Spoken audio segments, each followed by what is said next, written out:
Coach, your side played a pretty good first quarter. You had the lead 23-15 up to that point. What started well and what didn't happen after that for it to continue? For me, it's the same old thing. You know, if we're going to sit down and defend and be locked in and focused on a game plan, if we're going to move the ball on offense, then we have a first quarter like we did. I think that to Temple's credit, in that second quarter, they ran some really good stuff against our zone, forced us to get back into man a little bit, and we had trouble keeping them in front. You know, so I think that what we have to do is continue to strive for consistency. That way, when we practice with consistency, then we can play with it. And to me, that's the story of today.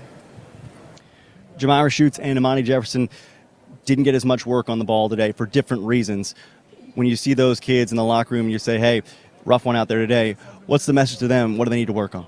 Well, I'm glad that you said that, because rough is what Jada Wright's going through at home, you know, while she's not with us today, you know, because she lost her family member this morning.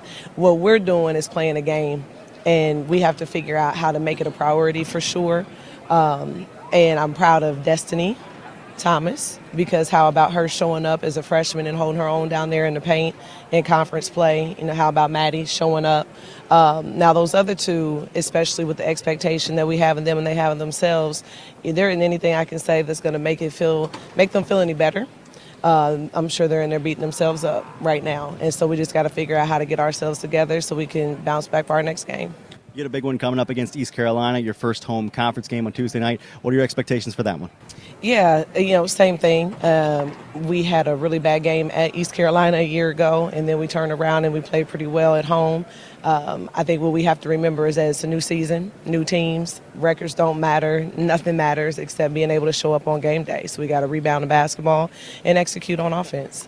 Coach, thanks very much for the time. I appreciate it. Thank you.